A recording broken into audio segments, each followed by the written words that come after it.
estar con ustedes una vez de manera virtual, una vez más de manera virtual con ustedes, después de la sesión pasada que fue presencial. Vamos a comenzar con nuestra sesión del día de hoy.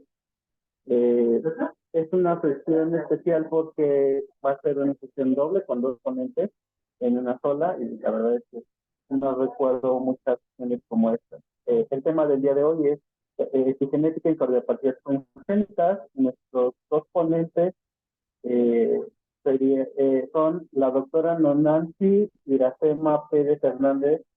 Ella es licenciada en Química Clínica desde la Universidad de Arizona, tiene una maestría en Ciencias Económicas de la Universidad Autónoma de la Ciudad de México y un doctorado en Ciencias Económicas de la Universidad Autónoma de México, de la Ciudad de México también. Trabaja actualmente como investigador en Ciencias Médicas de Laboratorio de Genómica del Departamento de Biología Molecular del Instituto Nacional de Cardiología Ignacio Chávez. Ha publicado 92 artículos en revistas indexadas. Sus líneas de investigación son mecanismos moleculares de las cardiopatías congénitas y de la enfermedad arterial coronaria, y en estudios de asociación genética en enfermedades arterial coronaria, así como ha sido reconocida como investigador nacional nivel 2 del SNI y como responsable técnico del proyecto de CONACYT, Fondo Ciencia Básica, y responsable técnico del proyecto de CONACYT, Fondo FONSEC FSA INSISTE. También contamos con la participación de el doctor José Manuel Rodríguez Pérez. De la bienvenida y muchas gracias por acompañarnos. Él tiene la licenciatura en Química Clínica por la Universidad de Arizona, tiene un doctorado en Ciencias Biomédicas de la Facultad de Medicina de la UNAM y actualmente es investigador en Ciencias Médicas de adscrito al Departamento de Biología Molecular en el Instituto Nacional de Cardiología Ignacio Chávez. También es profesor de la asignatura de posgrado de la Facultad de Medicina y ha sido reconocido como investigador nacional nivel 3 del SNI y ha publicado 112 artículos en revistas interesadas. Sus principales líneas de investigación son estudios de asociación genética en enfermedad cardiovascular y análisis genómico en cardiopatías congénitas. No me queda más que darles las gracias por su participación con nosotros y pues le cedo la palabra a nuestros ponentes el día de hoy. Al final les recordamos que nos pongan sus dudas sobre el tema y en el chat les vamos a estar poniendo el link para que puedan registrar su asistencia a esta sesión. En un momento les ponemos ya el link en el chat para que se puedan registrar su asistencia. Muchísimas gracias por acompañarnos y les cedo la palabra.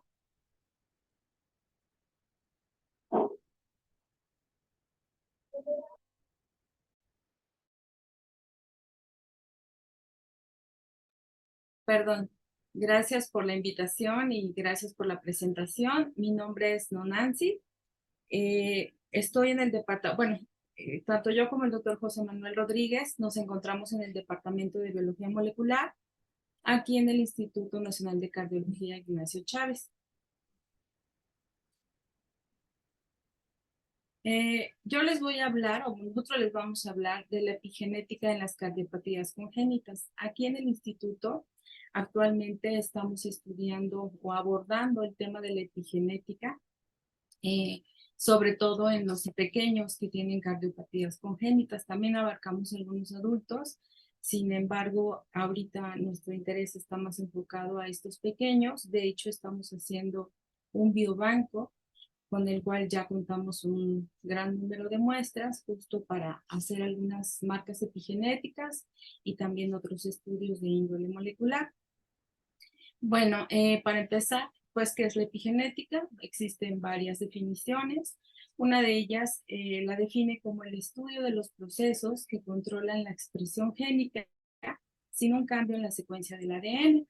Destaca la importancia de los factores ambientales en la regulación génica. El término epigenética fue acuñado en 1942 por Conrad Hall Waddington.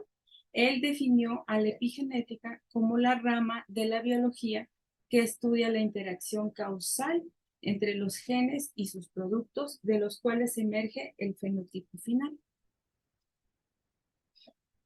Bueno, hablando de epigenética, podemos observar que esto está presente en todo con lo que convivimos y también pues es muy importante la epigenética, de hecho no nada más desde el momento que Conrad acuñó ese término, sino que ha estado presente a lo largo de la historia. En este caso, aquí les presento un estudio que hizo la doctora Rosewood.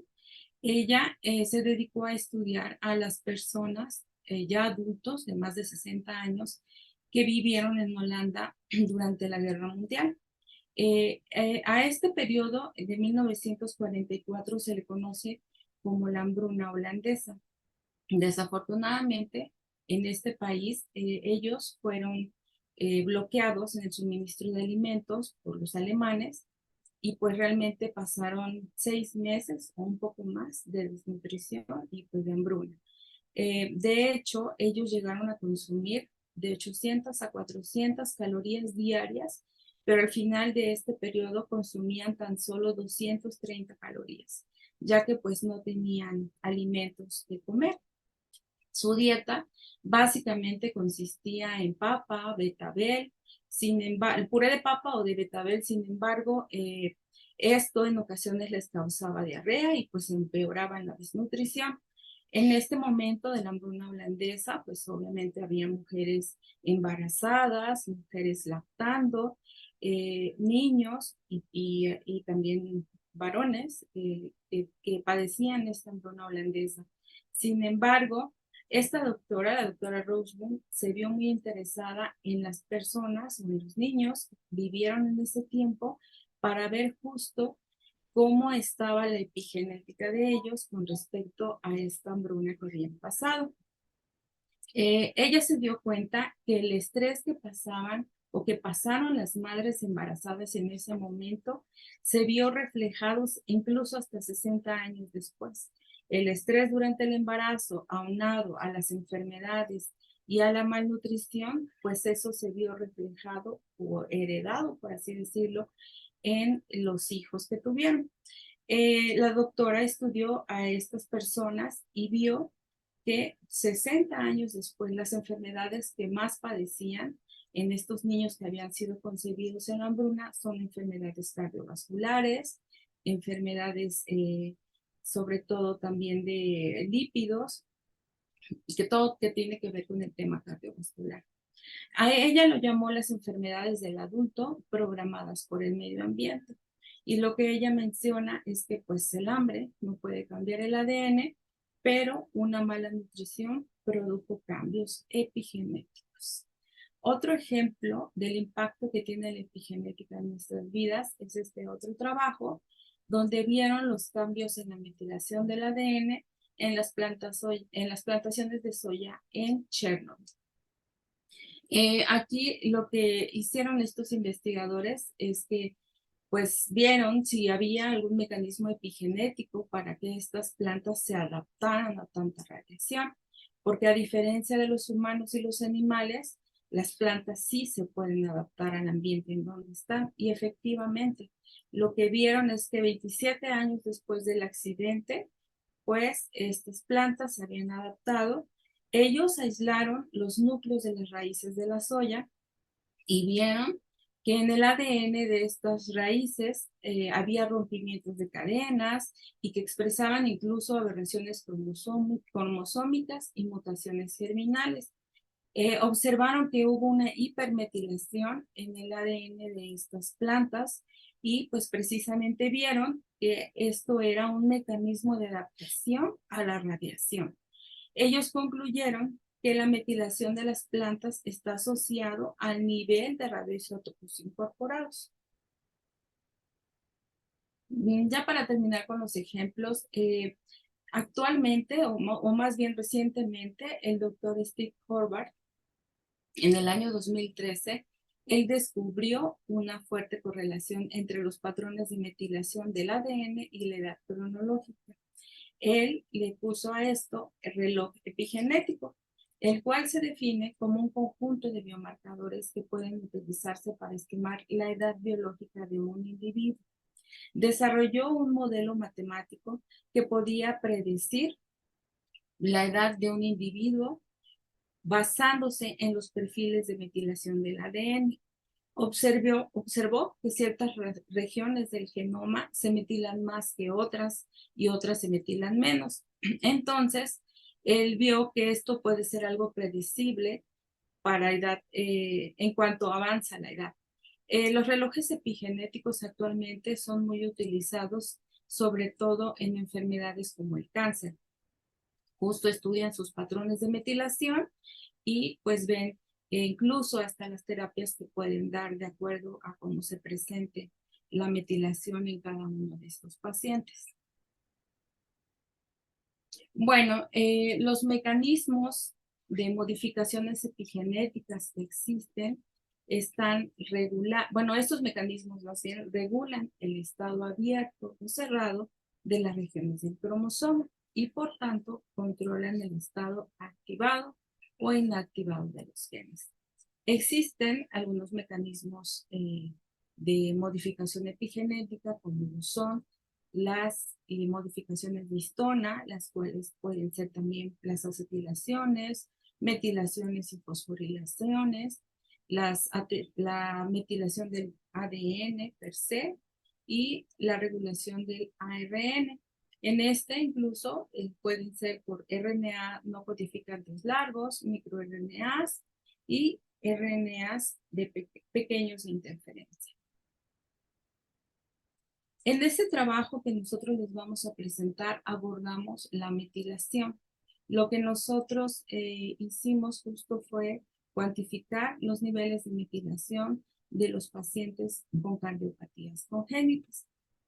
Entonces, como definición, la metilación es un fenómeno fisiológico de vital importancia para mantener el silenciamiento genético y regular la expresión de genes. La metilación modifica la epigenética y esta se presenta en las citocinas precedidas por una guanina, o más bien conocidos como sitios CG. Esta se adiciona a la citosina un grupo metilo en la posición 5 y esta da lugar a la formación de la 5-metilcitosina. Esta reacción es una reacción enzimática y está catalizada por la ADN metiltransferasa o las DNMT en presencia de este sustrato que es el S-adenosilmetionina.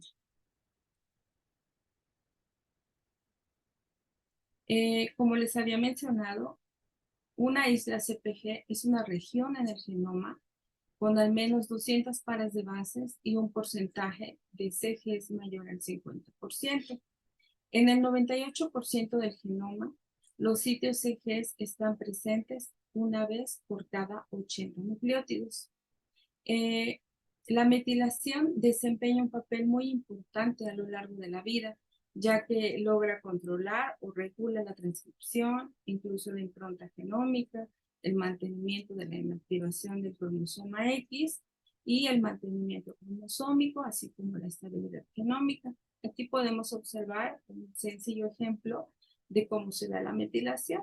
Si tenemos citocinas metiladas en el genoma, como lo observamos aquí, pues estas pueden inhibir la transcripción y todo lo contrario, de no tener citocinas metiladas, la transcripción del gen se puede llevar a cabo. En cuanto al trabajo que nosotros presentamos, como les había estado mencionando, lo hicimos en pacientes pediátricos. Estos pacientes, cabe mencionar, que son pequeños, sin síndrome, son los sindrómicos, y son pequeños que entraron a la consulta para cateterismo, perdón, al instituto para cateterismo. Pero bueno, a nivel nacional, perdón, a nivel mundial, el 8.2 por 1000 nacidos vivos tienen cardiopatías congénitas.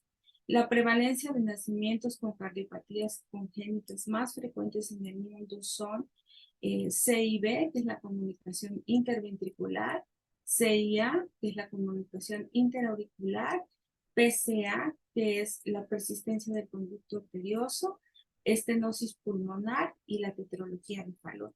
Estos 5 son las que más abundan en el mundo. En México, de 6 a 8 por cada 1000 nacidos vivos tienen una cardiopatía congénita. Esto quiere decir que de 18,000 a 21,000 casos se presentan en el año y muchos de esos pacientes pues llegan aquí con nosotros. En cuestión de las cardiopatías congénitas, estas pueden ser también de origen multifactorial.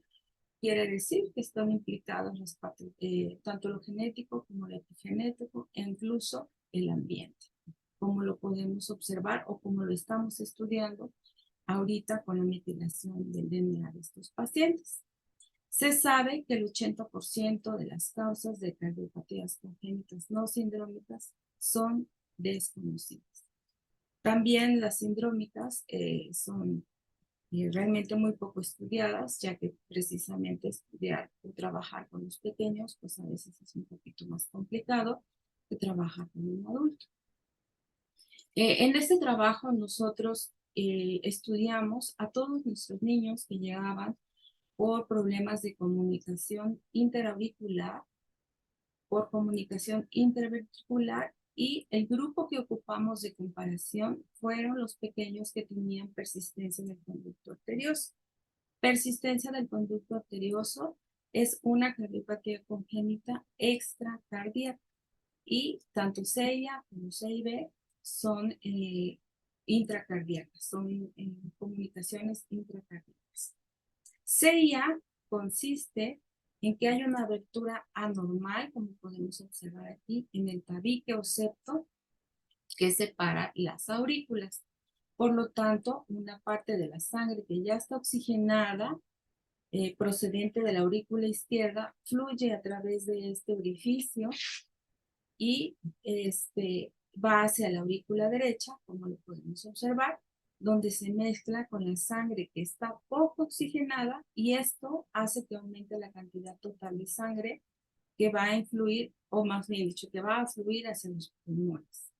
El mayor flujo de esta sangre hacia los pulmones genera un sonido silbante, y este sonido es conocido como soplo cardíaco. En el caso de CIB, podemos observar que también se encuentra una pequeña abertura, un orificio aquí que es anómalo y está en la pared que divide las dos cavidades cardíacas simples. Estas están encargadas de bombear la sangre entre los ventrículos. Cuando el corazón late, parte de la sangre del ventrículo izquierdo, que ya ha sido enriquecida de oxígeno en los pulmones, esta sangre fluye hacia el ventrículo derecho a través de este orificio. Y ya en el ventrículo derecho, pues lo que hace esta sangre rica en oxígeno es que se mezcla con la sangre que es pobre en oxígeno y regresa a los pulmones. PCA es el conducto de persistencia arterioso, que es este. Este es un vaso sanguíneo normal que conecta estas dos arterias principales, que son la aorta y la arteria pulmonar, como lo observamos aquí. Estas transportan la sangre hacia el exterior del corazón. Sin embargo, antes del nacimiento, los fetos no utilizan los pulmones cuando se está en el vientre materno, porque ellos obtienen el oxígeno directamente a partir de la placenta. Entonces, de manera normal, este conducto arterioso lleva la sangre procedente de los pulmones y va directamente al resto del cuerpo. Ya que nace el bebé, comienza a respirar y a usar sus pulmones. Entonces, este conducto arterioso deja de ser necesario y suele cerrarse por sí solo durante los 2 días posteriores al parto. Si este conducto arterioso no se cierra, entonces se le nombra persistencia del conducto arterioso. Y este hace que la sangre que ya está rica en oxígeno, que procede de la aorta, se mezcle con sangre pobre en oxígeno en la arteria pulmonar. Y consecuentemente, pues fluye demasiada sangre hacia los pulmones, lo que fuerza el corazón y aumenta la presión sanguínea. Nosotros estudiamos en este grupo de pacientes una familia de genes que se llaman, que son los genes de la familia TBOX. En este caso en particular estudiamos a TBX20.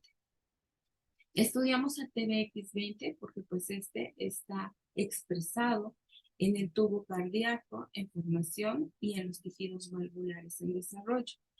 En esta diapositiva podemos observar las etapas o la morfogénesis cardíaca y podemos ver que existen una serie de genes que se expresan en el momento que se forma el corazón. El corazón es uno de los primeros órganos en formarse. De hecho, a los 15 días de gestación, el corazón ya se encuentra de esta forma que se le llama creciente cardíaca. Y en esta etapa solamente existen células cardíacas progenitoras. Sin embargo, ya se encuentran expresados estos dos genes como son NKX2.5 y GATA4.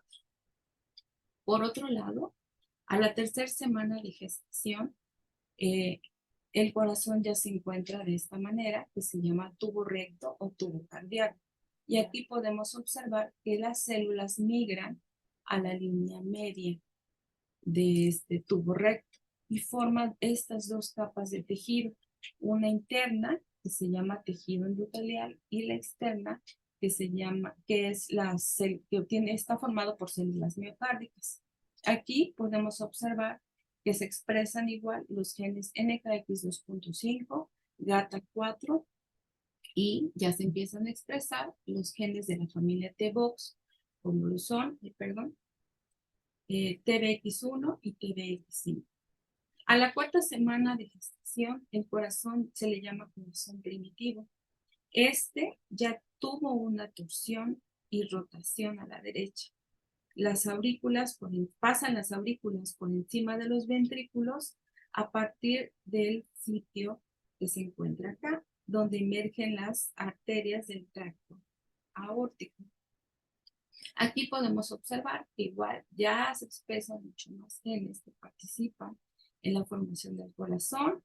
Por aquí ya se encuentra TBX20 y recientemente se descubrió a TBX18, el cual también participa justo en la formación del corazón primitivo. Y podemos observar que hay otros genes de la familia TBOX que también participan en esta etapa de formación. Por último, está formado el corazón. Esto ya es para la semana 5 y 6 de gestación. Esta ya se encuentran los septos cardíacos, se divide en las 4 cámaras, 2 aurículas y 2 ventrículos. Y aquí, de igual manera, podemos observar que se encuentran también expresados los mismos genes que se encuentran por acá, incluso en los demás, y también los genes que forman la familia TBOX. La familia TBOX es una familia de factores de transcripción y su función es activar o inhibir la transcripción de otros genes. Es necesaria durante el desarrollo embrionario, la formación del corazón y extremidades. Esta familia TBOX está compuesta por 18 miembros, que a su vez están divididos en subfamilias. Podemos observar en colores que cada una de estas subfamilias pertenecen a diferentes etapas del desarrollo. En azul, estos genes participan en el embrión prematuro, en rojo, en la cardiogénesis, como podemos observar aquí a TBX20, en verde, el desarrollo de las extremidades y en amarillo, las células protectoras. TBX20 es uno de los miembros más antiguos de esta familia. Interactúa en vías de regulación como con NKX2.5, GATA y TBX5 durante el desarrollo embrionario del corazón. Este es un ejemplo de cómo participan estos genes. Aquí podemos observar que pues en el caso de TBX5 se lleva a cabo, al unirse al genoma, se lleva a cabo la transcripción para formar las cámaras del miocardio. Sin embargo, existen represores también dentro de la familia de TBOX, como lo son TBX2 y TBX3, que al unirse, pues justo inhiben la transcripción.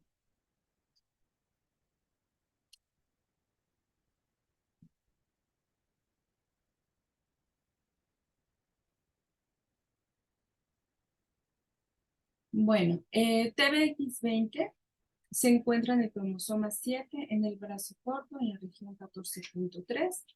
Este participa en el proceso de la cardiogénesis y tiene un papel en la regulación y proliferación de células cardíacas. Y participa en la formación de las cámaras, como ya se los había mostrado en las imágenes anteriores. El gen de TBX20 tiene 8 exones y 7 intrones y presenta una expresión elevada en el tubo cardíaco y en los tejidos valvulares.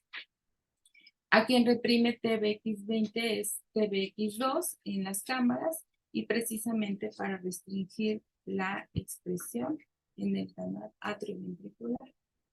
Existen diferentes trabajos donde se justifica el estudio de los genes TBX, en este caso TBX20, en cardiopatías congénitas. Aunque existen muy pocos trabajos, hay uno que estudiaron la metilación de TBX20, como nuestro trabajo, pero en pacientes con tetralogía de Fallot, que les había mencionado que tetralogía de Fallot, pues se ven dañadas las 4 cámaras.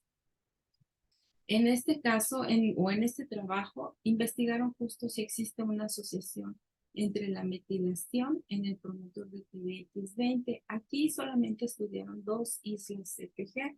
En nuestro trabajo estudiamos 7 islas, perdón, una isla, pero 7 sitios CPG.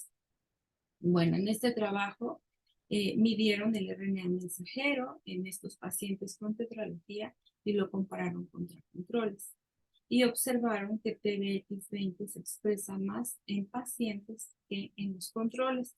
Lo que ellos observaron es que a mayor metilación existe una menor expresión en los controles y en los pacientes, como se esperaba, a menor metilación existe una mayor expresión.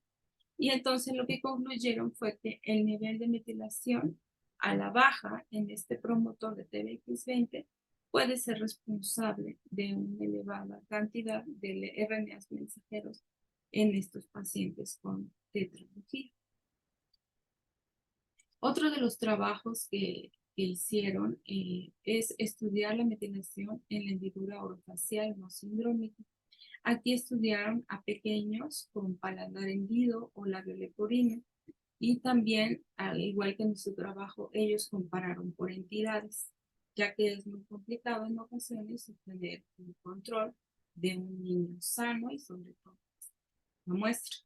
En este caso o en este trabajo realizaron un epigenoma. Obviamente estudiaron todo el genoma de estos pequeños y analizaron o estudiaron a niños de 3 a 6 meses y justo también encontraron que había áreas metiladas en diferentes regiones. Por ejemplo, en los pequeños que tenían labio leporino y se comparó con el labio paladar hendido, pues vieron que había 4 regiones genómicas hipermetiladas. También encontraron una mayor cantidad de regiones hipermetiladas en los pequeños de paladar hendido al compararlos con labio leporino. En estos subtipos pueden tener distintas etiologías que se explican distintas etiologías que pueden ser explicadas por factores genéticos o bien por factores ambientales. En nuestro trabajo, como les estaba platicando, estudiamos a pequeños no sindrómicos, no tienen ningún síndrome, ellos fueron evaluados por un genetista aquí dentro del instituto y estudiamos a 48 pacientes con defectos congénitos septales, los cuales ingresaron a un cateterismo cardíaco. La toma de muestras se hizo antes del cateterismo. Estos congénitos septales son CIA y CIB.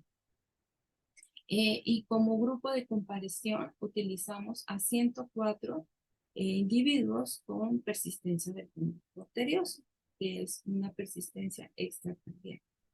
Se excluyeron a quienes tenían otro tipo de defecto cardíaco, a quienes tenían enfermedad infecciosa cardíaca o alguna forma sindrómica. Este proyecto es avalado por los comités de ética o el comité de investigación aquí en el Instituto Nacional de Cardiología, y este es su registro. La ubicación o la región que nosotros estudiamos del gen TBX20, como lo había mencionado, este gen se encuentra en el cromosoma 7. Esta es el lugar donde se encuentra esta región. Estudiamos a esta isla CPG que se encuentra muy cerca del sitio de inicio de la transcripción en el promotor de TBX20, que a su vez esta isla CPG presenta 7 sitios, como lo vemos aquí, 7 sitios ejes. Bueno, ya que tenemos ubicada el área que vamos a estudiar o la región que estudiamos en TBX20, nosotros lo que hacemos es extraer el material genético. Primero extraemos el sangre periférica de estos pequeños que entraron en el cateterismo. Actualmente, como les mencionaba, estamos participando en la formación de un biobanco, y ahorita lo que estamos haciendo es tomar muestras de todos los pequeños que llegan no nada más al cateterismo, y no nada más los niños que no tienen síndrome, sino también aquellos que lo tienen, y también los pequeños que entran a cirugía cardíaca por cardiopatías congénitas. Pero bueno, eso es parte de otro trabajo. Entonces, ya que extrajimos la sangre periférica, nosotros extraemos el ADN, lo cuantificamos y revisamos que todo esté bien, que no haya DNA degradado y que sean en las condiciones adecuadas en las que requerimos para el experimento. Después hacemos una modificación del ADN con bisulfito sódico. Esto es necesario para hacer el estudio de metilación. Y esta modificación del ADN con bisulfito nos permite discriminar entre las secuencias metiladas y las no metiladas. Esta modificación convierte a las citocinas no metiladas a uracilos, y estas citocinas metiladas son resistentes a la reacción. Se cuantifica este ADN convertido y se verifica en un gel de electroforesis, como podemos observarlo aquí con el marcador de peso. Finalmente, nosotros utilizamos el método de pirosecuenciación o la metodología de pirosecuenciación. Y en esta metodología lo que se hace primero, de manera muy rápida les explico, es inmovilizar a estos productos de PCR con perlas de cefarosa. Después se hace un conjugado de certavirina y el PCR que está biotinilado. Se agita y se mantiene a diferentes temperaturas. Esto a este equipo que es el pirosecuenciador. Esto es un secuenciador de la compañía Qiagen. Se le pone o se le mete un pequeño cartucho donde lleva la enzima, el sustrato y las bases como son ACGT. Se pone el cartucho en este equipo y después en una placa se agrega el templado y los primers de movimiento. Este equipo trabaja con esta estación que tiene justo una bomba de vacío. Bueno, a trabajar metilación o hacer metilación cuantitativa por este equipo sí es bastante artesanal. La verdad es que hay que tener muy buenas manos, porque si no es muy fácil. Ahorita les explico rápidamente por qué se te echa a perder todo el experimento. Hasta aquí vamos muy bien, que todo el amplificado salió, etcétera.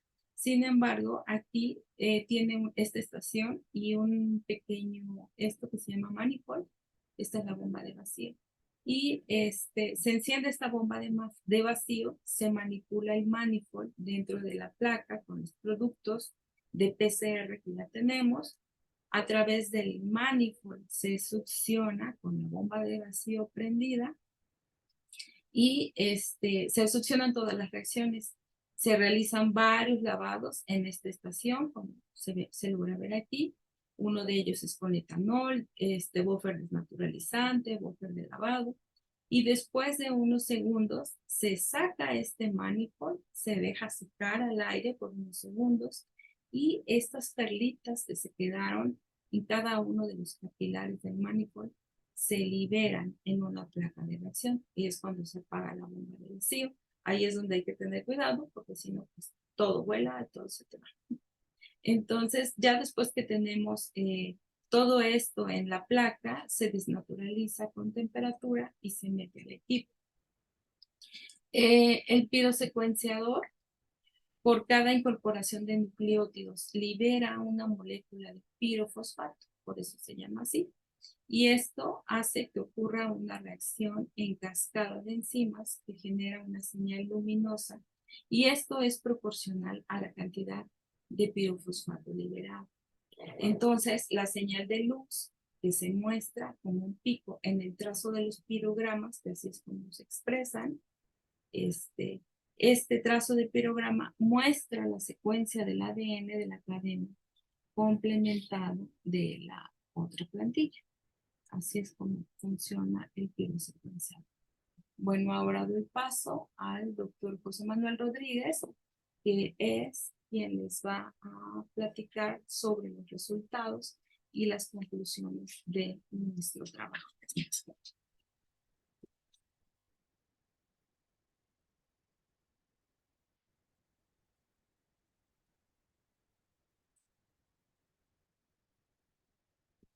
Muchas gracias. Gracias, doctora Pérez, por la, ¿cómo se llama? Por la estafeta. Como podemos observar aquí, tenemos en esta transparencia las características generales de la población de estudio y podemos observar que el grupo de pacientes con defectos septales incluyó 48 participantes, donde el 52% fueron mujeres y el 48% estuvo conformado por hombres con una mediana de edad de 7 años. Para el grupo de comparación, que fueron individuos con persistencia de conducto arterioso, como ya se comentó previamente, estuvo conformado por 104 participantes, donde el 70% fueron mujeres y el 30% fueron hombres, con una mediana de edad de 3 años. Tanto el sexo y la edad mostraron diferencias estadísticamente significativas. En esta tabla se encuentran los factores ambientales presentes durante la etapa gestacional de pacientes con cardiopatías congénitas. Es decir, aquí mostramos la presencia de estos factores de riesgo ambientales durante el embarazo en las madres de estos pacientitos que tenían estas malformaciones cardíacas. Aquí los datos se encuentran expresados en porcentaje y dentro de los factores ambientales de riesgo a las que las mamás fueron expuestas, en este caso se evaluaron, fue a la exposición de contaminantes, al consumo de vitaminas, a enfermedades durante el embarazo, infecciones maternas, adicciones maternas y consumo de medicamentos. Como podemos observar, hubo diferencias estadísticamente significativas en el consumo de vitaminas, en infecciones maternas, así como en el consumo de medicamentos. Estos datos fueron obtenidos del archivo electrónico del expediente para poder realizar este análisis. En esta transparencia podemos observar el resultado cuantitativo que se obtuvo del pirosecuenciador, que la doctora nos comentaba hace un momento. Y en esta gráfica de barras se muestra el porcentaje de metilación de los 7 sitios CGs que nosotros evaluamos en esta región de interés en el cromosoma 7, así como también el promedio de todos los sitios. Y encontramos que los pacientes con defectos septales presentan niveles incrementados en todos los sitios ejes evaluados, así como también en el promedio de todos los sitios, al compararse con los individuos con persistencia del conducto arterioso, a excepción del sitio 4, que no hubo diferencias estadísticamente significativas. En esta diapositiva podemos observar un ejemplo de un resultado de cómo se obtienen los resultados cuantitativos por pirosecuenciación. Este es un pirograma donde las barras de color azul, un poquito grises, son 7, representando los 7 sitios ejes que evaluamos en la región, y en la parte superior de cada barra obtenemos el porcentaje específico de metilación que ocupamos para poder realizar el análisis cuantitativo de los ensayos a estudiar. Este fue un ejemplo de un pacientito con persistencia del conducto arterioso. Asimismo, también se incluyen controles internos de secuencia metilada y de secuencia no metilada.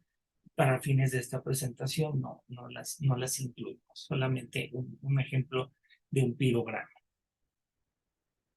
En la siguiente tabla podemos observar la asociación entre los niveles de metilación del gen TBX20 con el riesgo a presentar defectos septales. Aquí tenemos, es una tabla que continúa,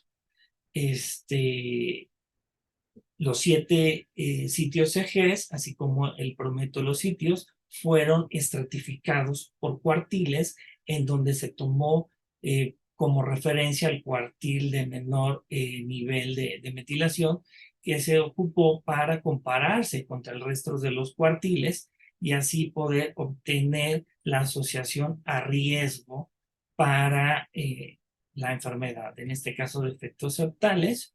Se realizó en 2 modelos, el modelo crudo sin ajustar y el modelo 1 que fue ajustado en la regresión logística por infecciones maternas y por el consumo de vitaminas. Y como podemos encontrar en casi todos los modelos, como se aprecia en la transparencia, en el último cuartil o en el tercero y en el penúltimo y en el último encontramos diferencias estadísticamente significativas en casi todos los sitios CGS evaluados, así como también en el promedio de estos, a excepción del sitio CG4, que desde el inicio en la gráfica de barras observamos que no había diferencias en este sitio.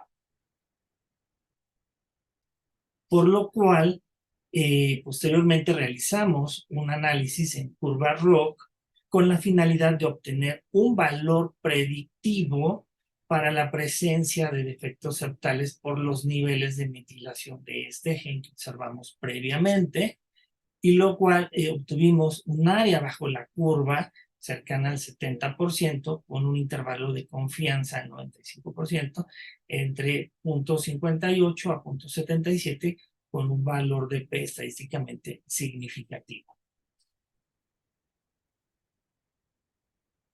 En la presente tabla se muestran la asociación de los factores de riesgo con la población de estudio. Es decir, aquí este análisis mostró que el consumo de vitaminas, como podemos observar aquí, fue asociado con la disminución de riesgo de presentar la enfermedad, mientras que las infecciones maternas se asociaron con un aumento de presentar un riesgo para las enfermedades septales.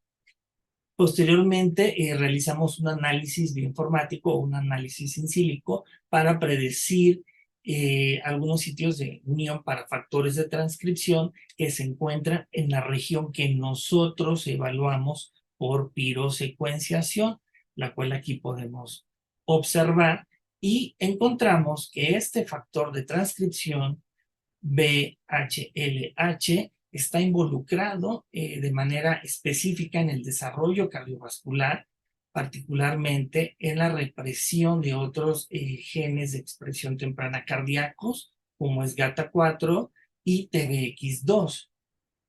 el cual ese es un dato bastante interesante.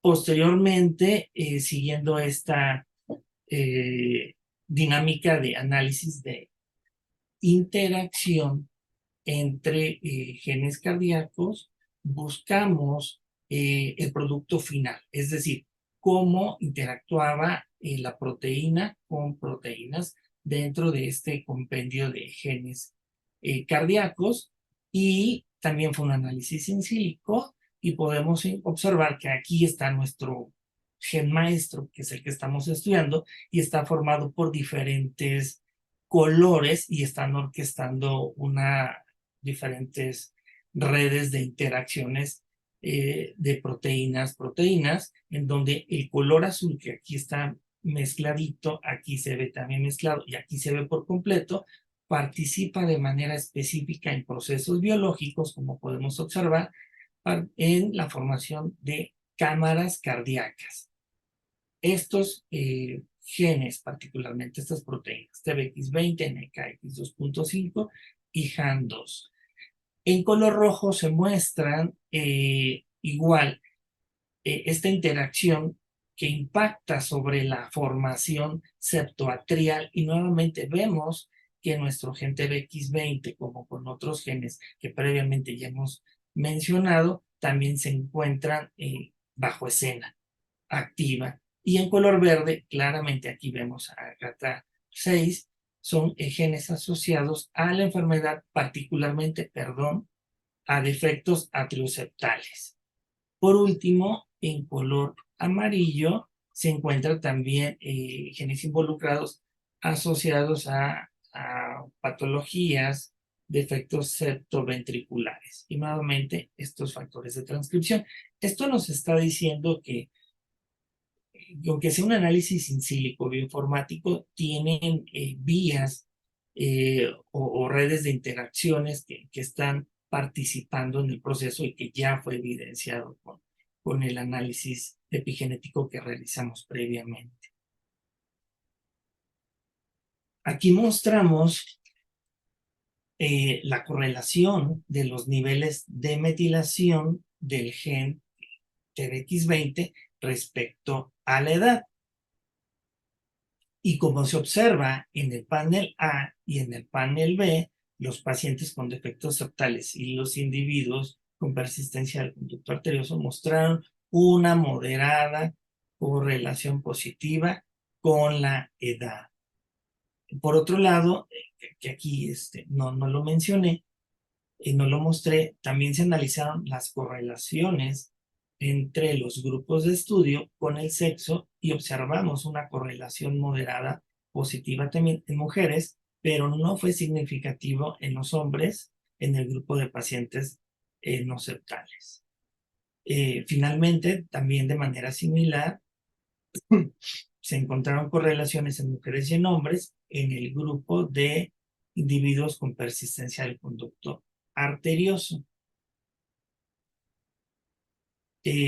Aquí podemos observar la asociación entre los niveles de metilación del gen TBX20 por sexo.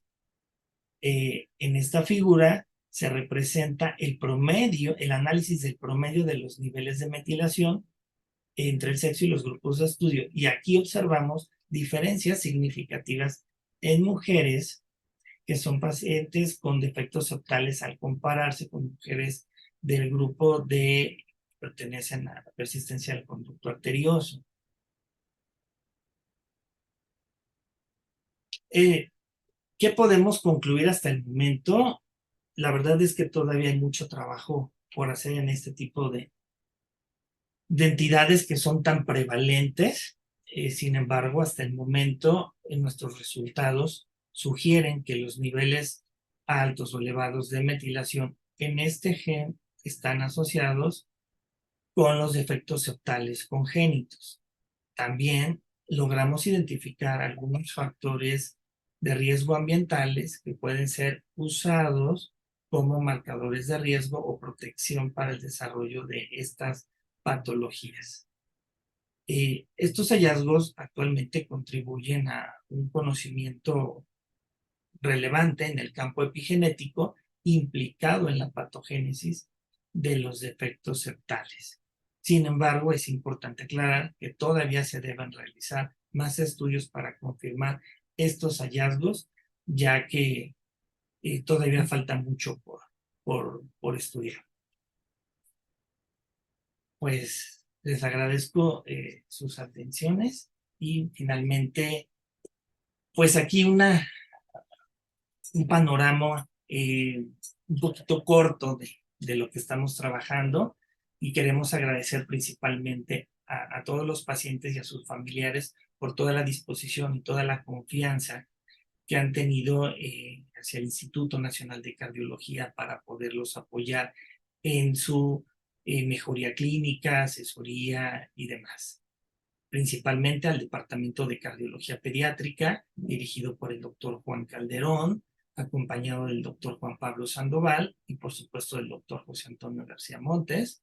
El Laboratorio de Medicina Genómica en el Instituto Nacional de Rehabilitación, que hemos hecho una excelente mancuerna, gracias a la colaboración muy estrecha de la maestra Verónica Borgonio, así como también del doctor Antonio Miranda, y nosotros aquí en el Laboratorio de Genómica del Departamento de Biología Molecular, aquí dice alumnos, ya se doctoraron.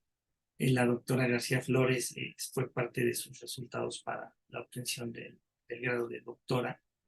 La doctora Yanina Castillo, que estuvo durante un buen tiempo realizando sus estudios de grado de maestría, y el doctor Casarín Santos, que también estuvo aquí brindándonos mucha frescura dentro de su pasantía durante su formación académica. Y a ustedes, por supuesto, muchas gracias por el honor de estar con ustedes esta mañana.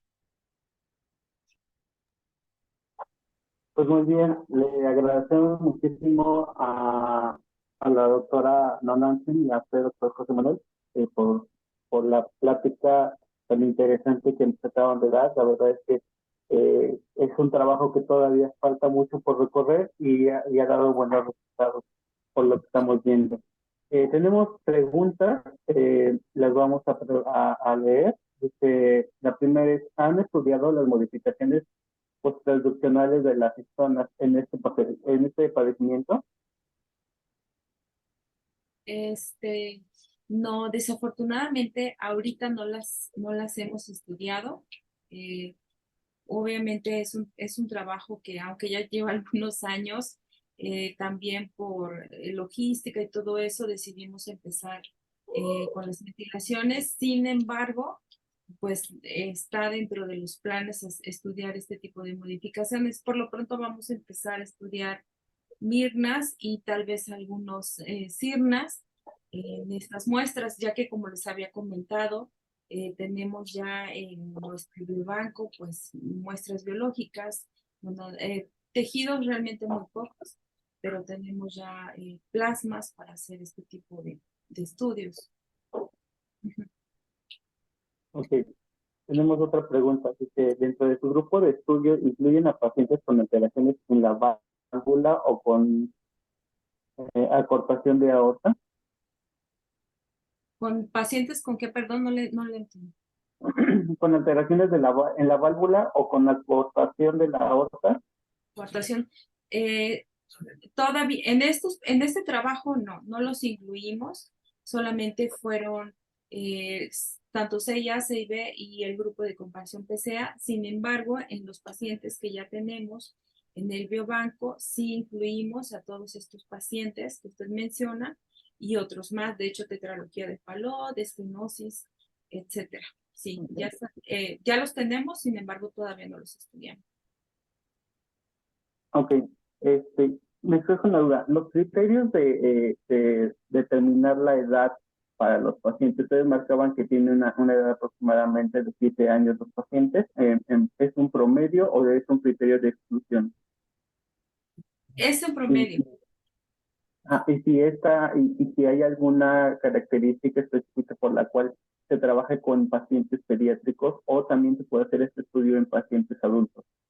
Sí, decidimos trabajar con los pacientes pediátricos por la necesidad justo que vimos aquí en el instituto.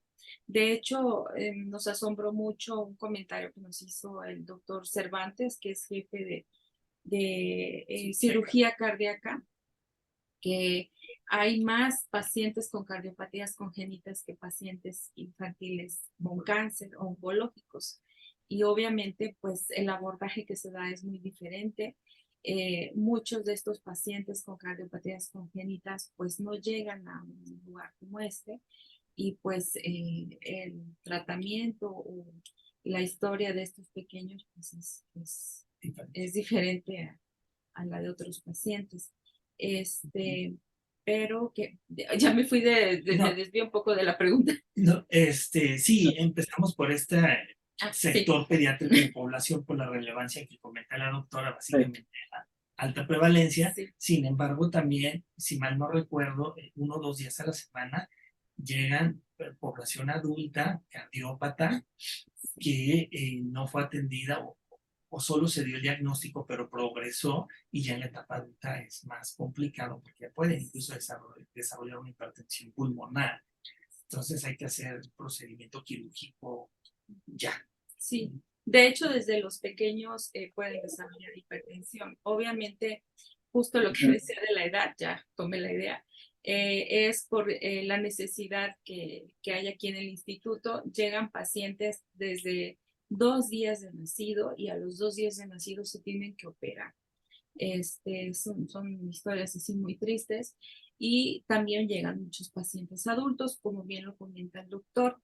De hecho, hay pacientes adultos que nunca supieron que tenían una cardiopatía congénita hasta el momento que se sienten mal, que empiezan a sentir síntomas. Obviamente pues ya son síntomas muy graves y entran justo por urgencias aquí en el instituto y ya pues les diagnostican que tenían una cardiopatía congénita.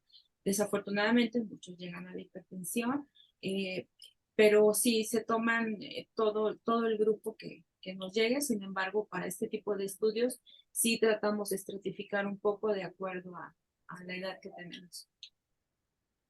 Ok, muchísimas gracias. Otra pregunta. ¿Se sabe de alguna alimentación que pueda ayudar en este padecimiento o que se vea modificada la medicación? ¿Alimentación? Ajá. Sí. Obviamente, el tener o gozar de una buena alimentación balanceada, más frutas y verduras, sino consumir carbohidratos y las proteínas adecuadas. Esto nos ayuda. Todo tipo de alimentación que contengan folatos, también estos justamente participan en la formación del tubo neural y también pues en la formación del corazón, ¿no? Entonces, sí, todo tipo de alimentación sana, obviamente, una buena dieta, pero todas aquellas que tengan folatos ha salido a relucir para este tipo de cardiopatías. Sí, sí ha habido algunos estudios con esto.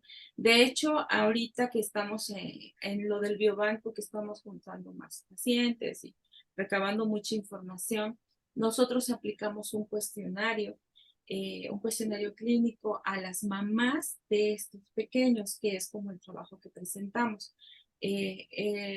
Ahorita lo que hicimos es hacer un cuestionario mucho más amplio que incluye la alimentación de las mamás. Increíblemente, pues muchas de estas mamás, no quiere decir que esto sea parte de, porque apenas vamos a hacer los trabajos y estamos justo haciendo estadísticas y entendiendo todo esto de la epigenética, que es tan complejo, pero sí logramos observar que hay muy mala alimentación, sobre todo de las mamás que son jóvenes. Eso nos ha llamado mucho la atención porque son mamás que se han alimentado muy mal por la situación que sea o incluso por muy malos hábitos. A la mayoría se les pregunta, o bueno, más bien dicho, a todas las mamás y también papás, porque incluimos a los dos, se les pregunta si tomaba, en el caso de las mamás, refresco, Coca-Cola o refresco de sabor, y casi todas dicen que sí. De hecho, pues toman más de un vaso diario, ¿no? 2 vasos diarios. Entonces, justo también hay estudios de este tipo de bebidas que tienen que ver con las calcificaciones en el corazón. Entonces, por eso se nos hace también importante hacer este tipo de preguntas. Perfecto, muchísimas gracias. Es muy interesante hallazgo. Como criterios de exclusión, se evalúa primero la microdeleción del 22q11. No todavía. Es una excelente área de oportunidad la que acaban de comentar. Actualmente, en la parte del estudio donde estamos, solamente tenemos este criterio de exclusión por fenotipo clínico basado en la clínica de un genetista, un par de genetistas, si mal no recuerdo. Entonces, ellos hacen una revisión clínica detallada y es como podemos acuñar nosotros de momento no sindrómicos, pero evidentemente sabemos de la relevancia de abordar como podemos decir, tamizaje genético molecular, evidentemente, de la microdeleción. Es fundamental llegar a ese nivel y ya estamos viendo la manera de poder realizarlo. Lo que pasa es que es demasiado trabajo, sin embargo, estamos trabajando en diferentes grupos para poder apoyarnos para poder realizar este tipo de tamizaje molecular necesario. Ok, muy bien. Pues creo que con eso concluimos las preguntas. De verdad, muchísimas gracias. Es un tema muy extenso que eh, tiene mucho para todavía sacarle más y más información, más carnita a todo esto. Les agradecemos muchísimo su participación. Esperemos que no sea la única vez que puedan compartirnos sus conocimientos y en cuanto tengan más resultados, pues nos sería interesante poderle dar un seguimiento a todo este tema, porque obviamente tienen muchísimo más todavía de que podernos contar sobre su investigación. Les agradecemos mucho a la doctora Nonansi y a Selma Pérez Hernández y al doctor José Manuel Rodríguez Pérez. Muchas gracias por la invitación y por el tiempo de ustedes para escuchar nuestros trabajos. Y claro, somos materia dispuesta para presentar. Todavía tenemos muchas más cosas que les podemos aportar. Un placer de haber compartido con ustedes esta mañana y en verdad muy agradecidos por la oportunidad de saludarnos y conocernos. Un abrazo.